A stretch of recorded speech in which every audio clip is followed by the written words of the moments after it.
After the strike, it's at a major crossroads. What crossroads? Is it seeking peace through war or fighting to the end? Also, the United States has imposed a 50% tariff on some Canadian goods, which is a major blow to Canada's economy. But for the US, it's just a warning shot. So what exactly will happen next? What's the state of the US-Canada relationship? Our third topic is Taiwan's trade with the US jumping significantly, with first quarter economic growth leaping to 14.6%.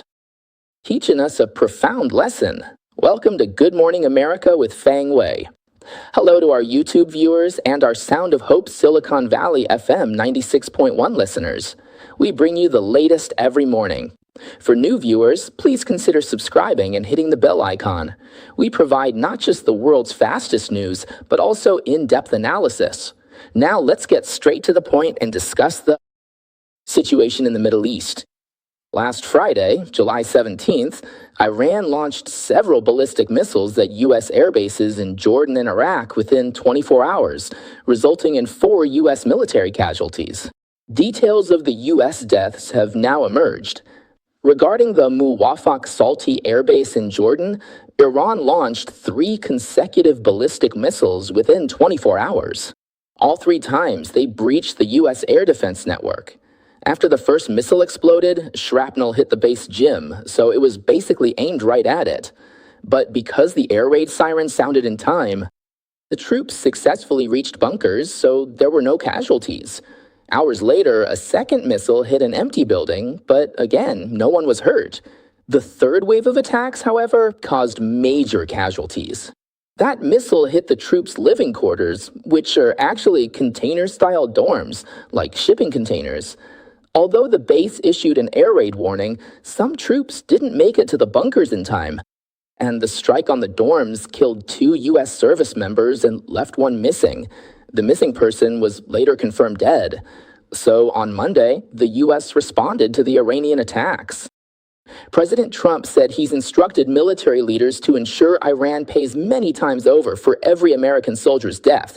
Central Command also stated Monday that the U.S. launched new airstrikes on Iran, marking the 10th consecutive night of strikes.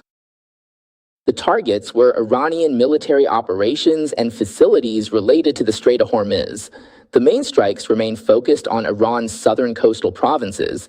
Meanwhile, Iran's communications minister said the U.S. attacks have damaged fiber optic infrastructure in southern Iran, repeatedly cutting communications between the mainland and Karg and Keshem Islands. By repeatedly, I mean the U.S. strikes it, Iran repairs it, and then the U.S. strikes it again. So what does this mean? Is it for a landing operation? Well, it clearly has that implication.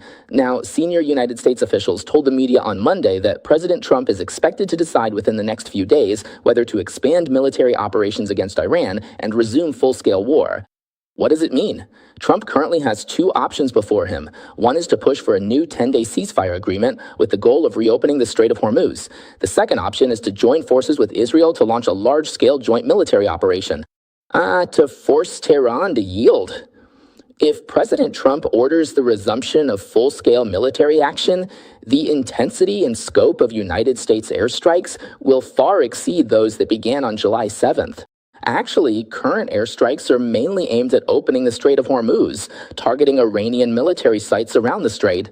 The United States military has largely avoided targets near Tehran, the Iranian capital, and near nuclear facilities. But at the same time, 2 developments are unfolding. One is that President Trump is sending more United States aircraft to the Middle East, clearly preparing for a larger strike. Second, Israeli sources revealed that the United States and Israeli air forces are planning a joint attack. There is a very important point to watch here. In this United States-Iran conflict, Iran dares to strike anyone. They have hit various countries across the Middle East, but there is one country they do not dare to strike. They do not dare to strike Israel, simply because they fear the response from the Israel Defense Forces. This is the effect of Israel's powerful deterrence. Meanwhile, there is another situation that everyone is speculating about. What about Israeli intelligence? A few days ago, they said Iran's so-called new supreme leader, Khamenei, has not appeared in public since the conflict began. He has been sent out of the country. Of course, there is also speculation that he is no longer alive. that it has been a body double all along. Another report from Israeli intelligence says he was moved abroad. So what is really going on inside Iran? It is likely an internal power vacuum, so it is unclear who is in charge. And the Wall Street Journal ran an exclusive report today. So Israel has provided the latest intelligence to the United States, suggesting that last autumn, Iran moved thousands of uranium enrichment centrifuges into another mountain. This mountain is called Mount Kalong, and it is commonly known as... It is called Pickaxe Mountain. What is a pickaxe? It is that tool, a pickaxe. Digging down with one means a place where a whole mountain has been hollowed out. So Mount Kalong is commonly called Pickaxe Mountain. That is to say, Israeli intelligence says that after the United States and Israeli airstrikes on Natanz, Fordo, and Isfahan last June, the centrifuges that survived in those three nuclear areas, or the backup centrifuges Iran had prepared, were moved to Mount Kalong, or the underground tunnels of Pickaxe Mountain.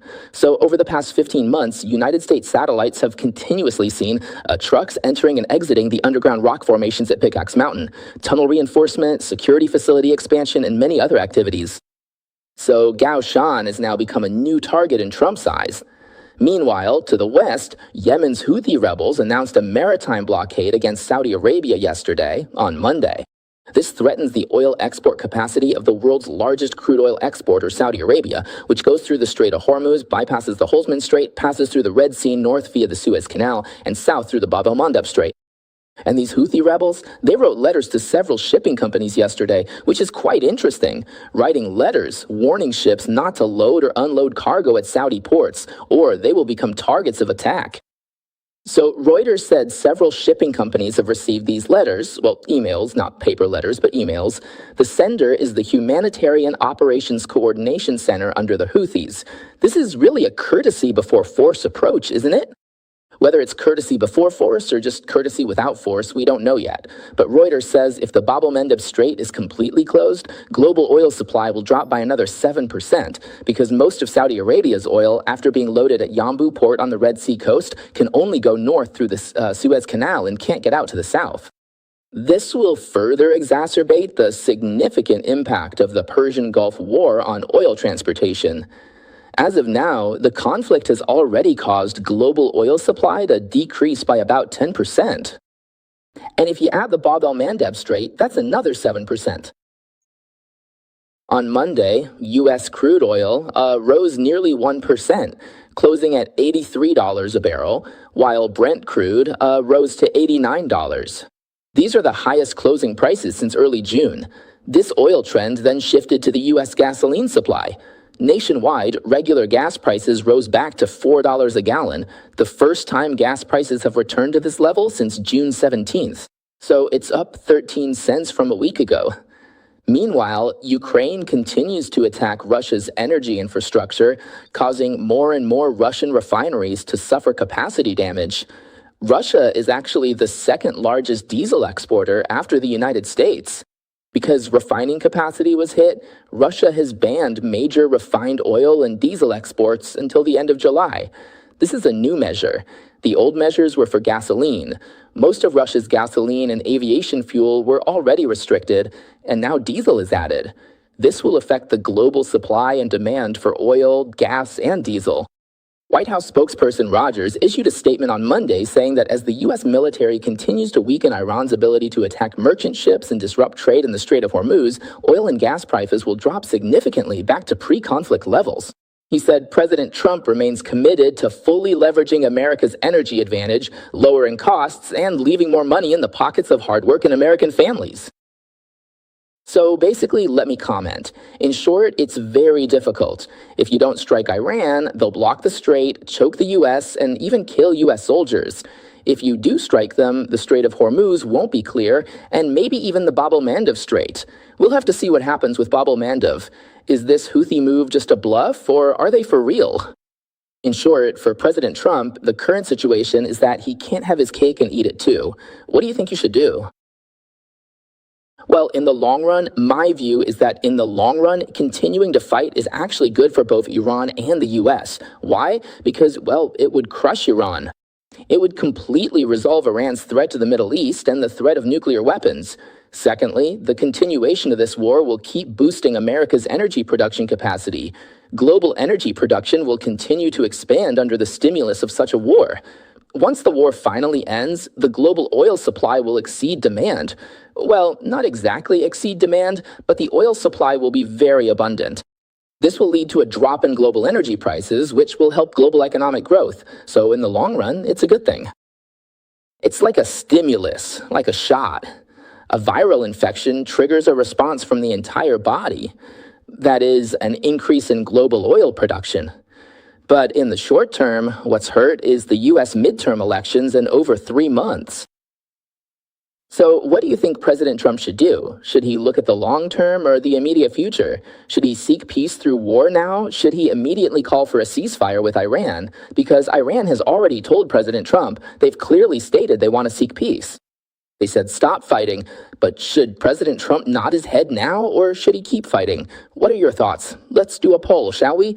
Do you think he should seek peace through war now, taking advantage of the situation to seek peace? Or should he fight to the end and seek peace by forcing Iran to surrender? Next, let's talk about a simple move by President Trump, but one with huge implications. This is aimed at the CCP. Yesterday, President Trump signed an executive order to raise the threshold for defense contractors. Raising the threshold for obtaining waivers makes it harder for them to source critical minerals and other key materials from prohibited foreign suppliers like the CCP. What does that mean? First, the purpose. This is a new measure taken to reduce the reliance of U.S. weapons production on supply chains from rival nations like Communist China. What does it mean? The background is this. U.S. law, in principle, prohibits U.S. defense contractors from sourcing sensitive materials from China, Russia, Iran, and North Korea. This includes rare earth metals, like samarium cobalt magnets or neodymium iron boron permanent magnets. In short, rare earth minerals. So why the waivers? Because in reality, some components currently lack sufficient U.S. or allied suppliers. If procurement were strictly prohibited, production of some weapons might have to stop. So for this reason, current law allows the U.S. Department of Defense to make exceptions in specific cases and issue waivers. What's a waiver? It means that even though these magnets or rare earth materials come from prohibited countries like the CCP, since there are currently no alternative suppliers with the right quantity, quality, specs, or price, procurement is temporarily approved. So this kind of approval is accurately and commonly called a waiver. But what is the problem we're facing now? Peter Navarro, the White House senior advisor for trade and manufacturing, said at a briefing before this executive order was issued that what we're facing now is the abuse of waivers, and this executive order will end that phenomenon. What does this mean? It refers to some United States contractors who might choose Chinese goods simply because they're cheaper or because Chinese suppliers have already been certified by the U.S. government, while new suppliers haven't yet received certification. Or getting certified is too much trouble. So when delivery deadlines are tight, they claim there are no other sources and ask the United States Department of Defense to approve continued procurement of products from China. Now, after this executive order is signed, starting January 1st of next year, the United States Secretary of Defense, or the Secretary of War, and the secretaries of various military branches will, in principle, no longer easily issue these waivers. For a contractor to get a waiver, they must submit and have approved a formal mitigation plan. What is a mitigation plan? It's a solution. Let me give you an example. Say a defense contractor like Lockheed Martin needs to build missiles, and they need a high-performance magnet called neodymium iron boron. What do? In the past, they might have said, well, the supplier from China is already certified. Well, the United States supplier hasn't been yet, and the Chinese goods are much cheaper, so please allow us to continue buying them. But under the new rules, this won't work anymore. So what does Lockheed Martin have to do? They have to say this in their application. We have already contacted and tested suppliers from the United States or allied nations, but currently there's no way to obtain their goods according to the specifications and timeline.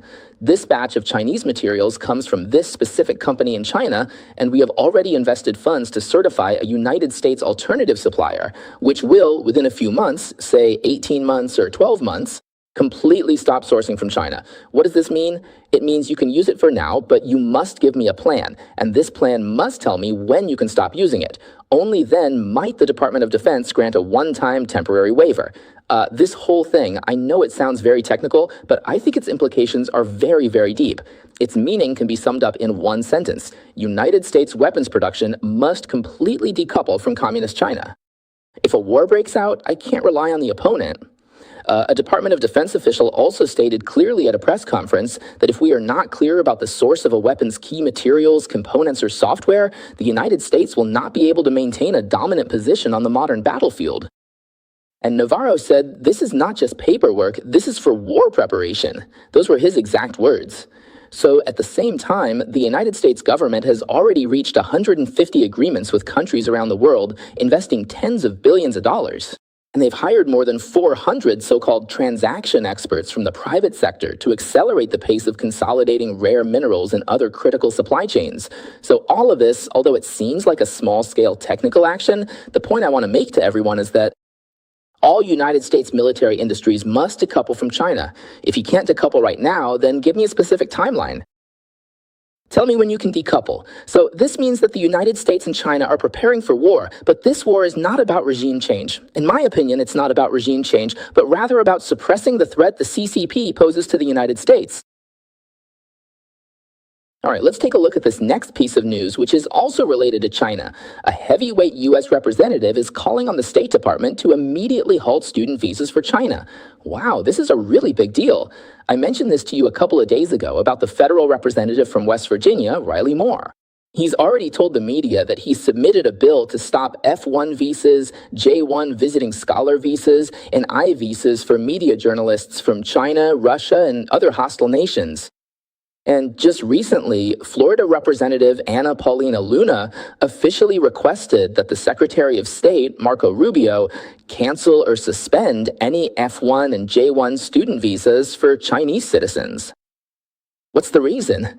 She said that based on the president's recent national address detailing declassified documents, it's alleged that since the 2020 election cycle, the CCP has carried out one of the largest cyber espionage operations in history targeting U.S. election data. This includes stealing U.S. voters' names, addresses, phone numbers, political affiliations, meaning who they voted for, and other registration info.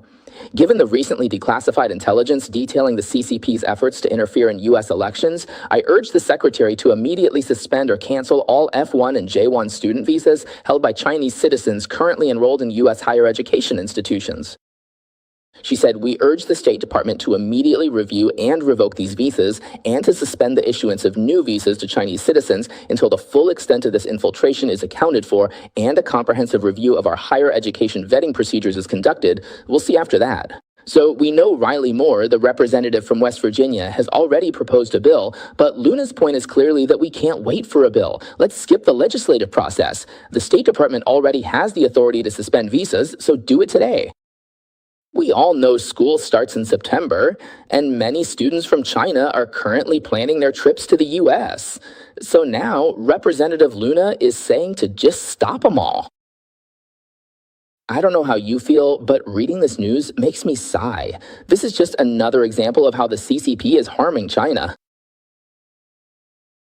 So this affects the Chinese children who want to come to the U.S. to study. Of course, this is just one of many problems facing Chinese people. Take trade, for example. It's the Chinese merchants who get hurt, right? Including Chinese laborers. China has so many problems now. Which one should be solved? The world has many problems too. It's better to just solve the CCP problem. It really is. Anyway, I'll be following this closely. This is a huge deal for Chinese people. People like Feng Wei and myself, we all originally came here on F1 visas. Almost all of the first generation of the new wave of immigrants to the U.S. came on F1 visas, so this path might be cut off. I'll keep a close eye on this. If you want the latest updates, remember to subscribe. Subscribe, subscribe, subscribe. Important things should be said 3 times, right? Okay, next, let's talk about another conflict, the one between the CCP and the Philippine government. The Philippine government pointed out that on Monday, a Chinese Communist Party Coast Guard motorboat carrying 8 personnel illegally approached a Philippine warship called the Sierra Madre, which is grounded at Second Thomas Shoal in the South China Sea, to take photos. As a result, the Philippines dispatched two Navy rubber boats to drive away the Chinese rubber boat and motorboat. The Chinese personnel then made an aggressive and violent response. They used wooden sticks to hit the Philippine Navy personnel, causing a head injury to one sailor and damaging another rubber boat.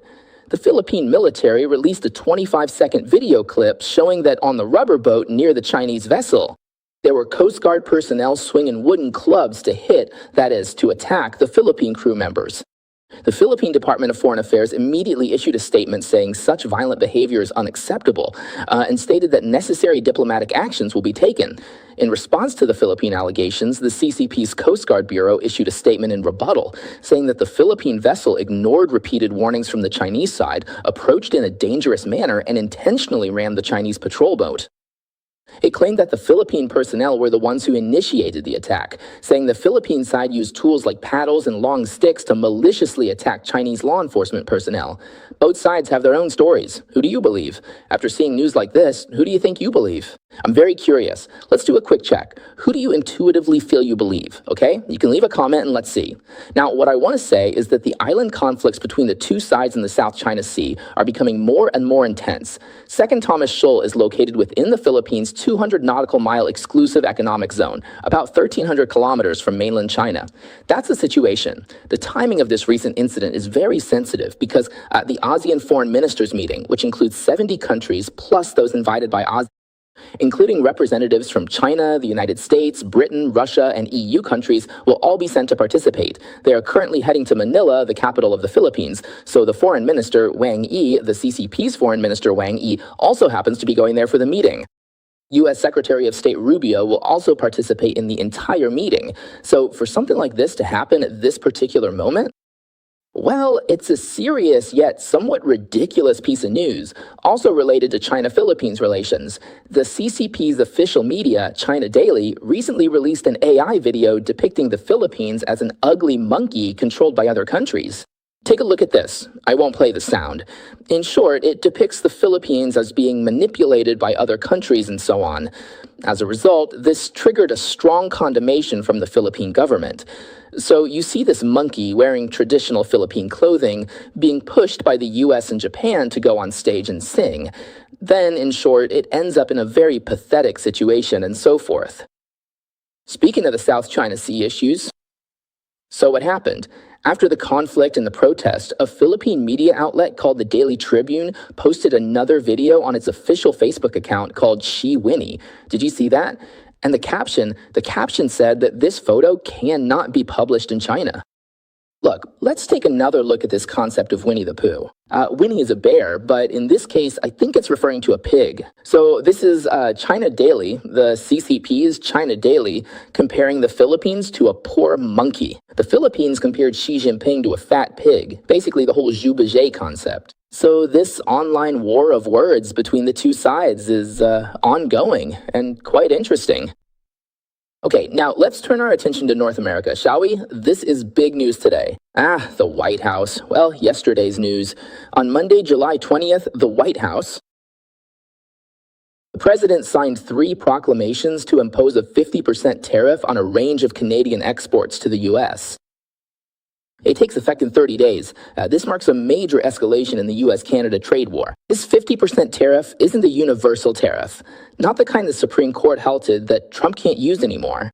Instead, it's a tariff decision signed under Section 338 of the Tariff Act of 1930. As you know, the U.S. has many special tools for the president, like Section 201, Section 301, Section 232, and now Section 338. So it's done according to the law and won't be challenged in court or halted by the Supreme Court. The basis for these 3 proclamations is to offset Canada's discriminatory treatment of the U.S. and the burden and adverse impact on U.S. business, and to create a fair trade environment for key U.S. exports like cars, alcohol, and dairy products. The White House said that in the past year and a half, only 2 countries chose to retaliate against President Trump's tariffs.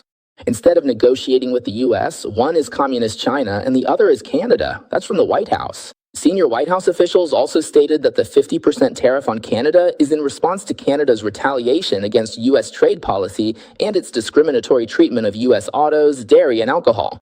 The White House listed several items here, specifically high tariffs maintained on U.S. cars and parts to force U.S. auto plants to move to Canada. So this U.S. official said we're not in a trade war with Canada, but taking defensive measures to gain fairness for the U.S.